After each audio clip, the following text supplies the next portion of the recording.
Imagine, the Mediterranean Sea stretches endlessly before you, its waters about to witness the final clash that will determine who rules the ancient world. On one side, the last hope of the Roman Republic, commanded by a man who believes he is the rightful heir to Julius Caesar's legacy. On the other, the Queen of Egypt and her Roman lover, fighting not just for power, but for a vision of empire that could reshape civilization itself. This is the Battle of Actium, and what happens here on September 2nd, 31 BC, will echo through history for the next 2,000 years. The tension had been building for over a decade.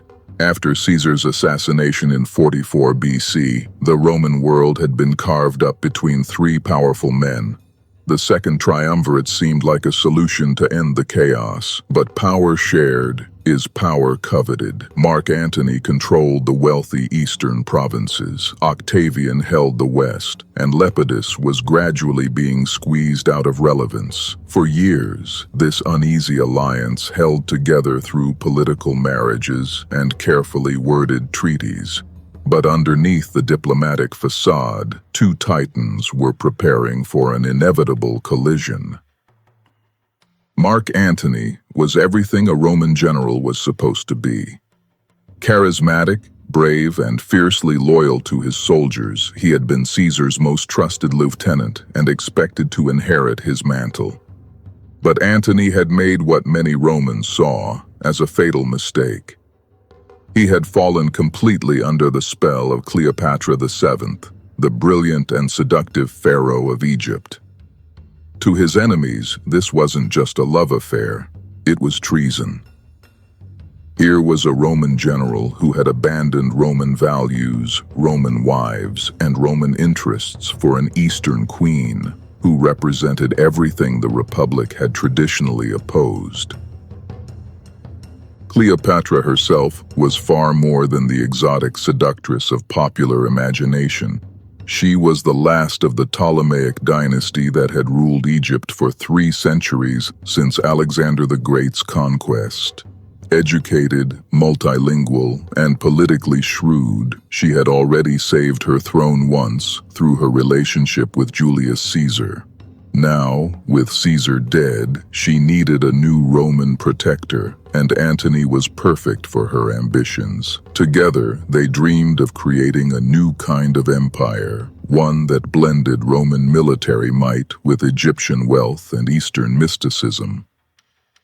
But Octavian had different plans entirely. Caesar's adopted son and heir had spent years carefully building his reputation as the defender of traditional Roman values.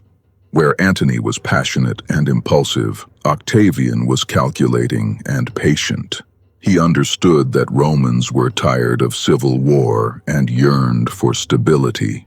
He positioned himself as the guardian of Roman traditions, while painting Antony as a traitor who had sold out the Republic to a foreign queen. It was brilliant propaganda, and it was working.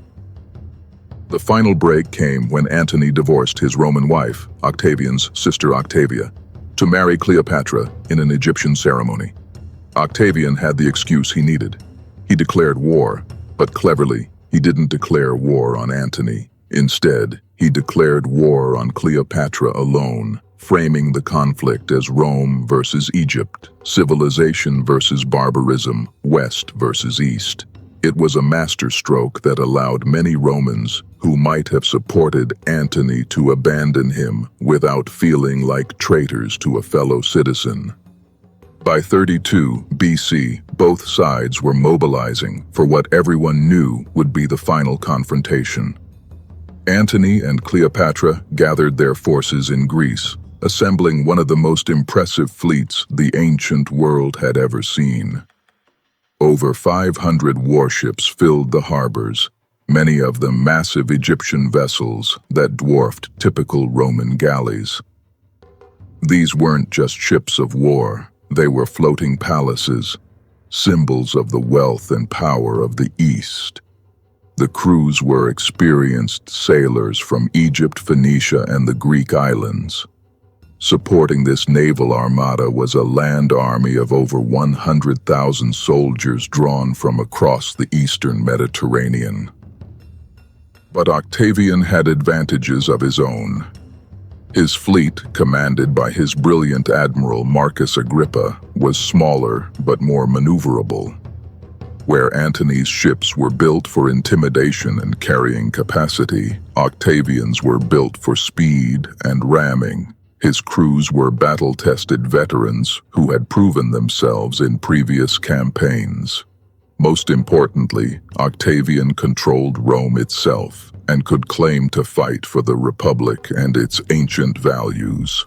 The strategic situation was incredibly complex. Antony and Cleopatra had positioned their forces along the western coast of Greece, controlling the entrance to the Ambracian Gulf at a place called Actium. It was a strong defensive position, but it had one critical weakness. Agrippa had used his superior naval mobility to cut off their supply lines. The massive army and fleet that should have been Antony's greatest advantage was slowly starving. For months, the two forces faced each other in a tense standoff. Octavian couldn't assault the strong fortifications directly without massive losses. Antony couldn't break out without risking everything in a naval battle where his heavy ships would be at a disadvantage. As weeks turned to months, disease and hunger began to take their toll on Antony's forces. Desertions started as a trickle, but soon became a flood as soldiers and even entire units switched sides to join what increasingly looked like the winning cause. Cleopatra was the first to recognize that the situation was hopeless. With her keen political instincts, she could see that time was working against them. Every day they waited, their position grew weaker while Octavian grew stronger. She began to prepare for what she saw as the inevitable, rather than face capture and the humiliation of being paraded through Rome as a trophy. She loaded her ships with as much treasure as they could carry. Her plan was simple. If they couldn't win the battle, they could at least escape to fight another day from Egypt. The pressure was mounting on all sides when Antony finally made his fateful decision. On September 2nd, 31 BC, he would break out of the trap. The plan was audacious in its simplicity. The entire fleet would engage Octavian's navy, while Cleopatra's treasure ships, protected by the heaviest Egyptian vessels, would punch through the enemy line and escape to the open sea. If successful, they could regroup in Egypt and continue the war from there. If unsuccessful, at least they would go down fighting rather than slowly wasting away in their fortified prison. As dawn broke on that September morning, nearly 900 warships prepared for battle across a stretch of water that would become one of history's most famous battlefields. Antony arranged his fleet in a traditional formation, with his heaviest ships in the center and his most maneuverable vessels on the flanks. Cleopatra's squadron, loaded with gold and the treasures of Egypt, took position behind the main line, ready to exploit any breakthrough.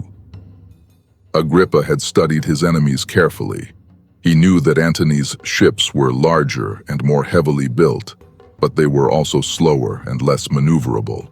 His strategy was to use speed and superior seamanship to outflank and surround the enemy vessels, then close in for the kill with his smaller, more agile galleys. He arranged his own ships in a curved formation designed to envelope Antony's line as soon as the battle began. The engagement started slowly, almost tentatively.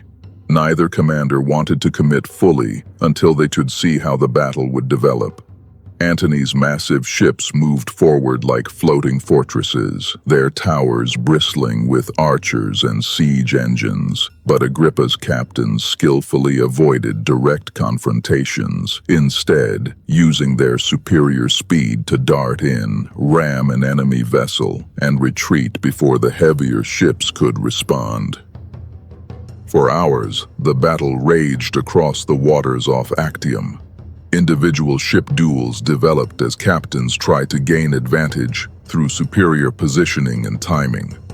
The sea became a chaos of splintered wood, bronze rams, and desperate men fighting for their lives. Arrows filled the air as marines traded volleys from ship to ship. The crash of bronze-reinforced prows, smashing into hulls, echoed across the water like thunder. But gradually, Agrippa's superior tactics began to tell. His ships were systematically isolating and destroying Antony's vessels one by one. The heavier Egyptian and Eastern ships, for all their impressive appearance, proved vulnerable to the coordinated attacks of multiple Roman galleys. Worse still, many of Antony's captains were fighting without real conviction. Some had already decided that Octavian represented the future, and their half-hearted efforts showed. Then came the moment that changed everything. Whether by prearranged signal or spontaneous decision, Cleopatra suddenly ordered her squadron to disengage from the battle. The Egyptian ships, loaded with treasure and the queen herself, began to push through the confused melee toward the open sea. When Antony saw the royal purple sails of Cleopatra's flagship racing away from the battle, he faced the most crucial decision of his life. In that instant, the Roman general who had conquered Armenia and defeated the Parthians made a choice that would define his legacy forever.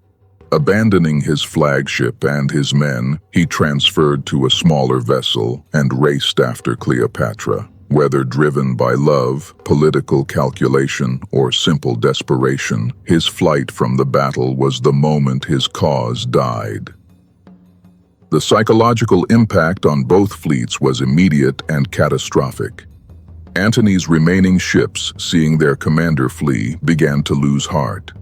Many captains simply surrendered rather than continue fighting for a leader who had abandoned them. Others tried to follow Antony and Cleopatra's escape route, only to be intercepted and captured by Agrippa's pursuing vessels. Within hours, what had started as the final battle for control of the Roman world had turned into a complete rout. Octavian's victory was total and decisive. He captured nearly 300 enemy ships, along with thousands of prisoners. More importantly, he had eliminated his last serious rival for power. Antony's land forces, seeing their commander's flight and the destruction of their fleet, began surrendering en masse. Without a navy to supply them or a leader to command them, resistance collapsed completely. The human cost of the battle was relatively light by ancient standards, but the political consequences were enormous. In a single afternoon, the Roman Republic's last civil war had been decided. The old system of competing generals and shifting alliances was finished forever. Octavian now stood alone as master of the Mediterranean world, with no rivals left to challenge his authority. For Antony and Cleopatra, escape brought only temporary reprieve. They managed to reach Egypt with their remaining ships and treasure, but their position was hopeless. Octavian followed them the next year, methodically dismantling what remained of their power. Rather than face capture, both chose death on their own terms. Antony fell on his sword in the Roman tradition, while Cleopatra chose a more exotic end, allowing herself to be bitten by an asp, the sacred serpent of the pharaohs. With their deaths, an entire era came to an end. Cleopatra was the last pharaoh of Egypt, ending a dynasty that had ruled for 3 centuries. Egypt itself became a Roman province, its vast wealth flowing directly to Rome to fund Octavian's transformation of the state. The dream of an Eastern empire that might have rivaled Rome died with them, and the Mediterranean became, quite literally, a Roman lake. But the true significance of Actium goes far beyond the fate of its main players. This naval battle marked the end of the Roman Republic and the birth of the Roman Empire. Octavian, soon to be renamed Augustus, used his victory to justify sweeping changes to Roman government and society. The old system of competing magistrates and citizen assemblies was replaced by the Principate, a form of disguised monarchy that would govern Rome for the next 500 years. The cultural impact was equally profound. Octavian's propaganda had framed the conflict as a clash between Roman virtue and Eastern decadence, between republican values and monarchical corruption. His victory seemed to validate these claims, leading to a renewed emphasis on traditional Roman customs and the gradual suppression of Eastern influences. The cosmopolitan, multicultural empire that Antony and Cleopatra envisioned was replaced by one that at least officially looked westward to Rome for its values and identity. The Battle of Actium also established a template for how civil wars would end in the imperial period. Rather than the temporary victories that had characterized earlier conflicts, this battle created a permanent settlement. There would be no more triumvirates or power-sharing agreements. One man now held supreme power, and that power would be passed down through a single family line. From a military perspective, Actium demonstrated the continuing evolution of naval warfare. The victory of smaller, more maneuverable ships over larger, more heavily armed vessels would influence naval design for generations. The battle also showed the critical importance of logistics and supply lines in ancient warfare. Antony's superior numbers meant nothing once Agrippa cut off his ability to feed and supply his forces. The reverberations of that September day in 31 BC shaped the ancient world for centuries to come.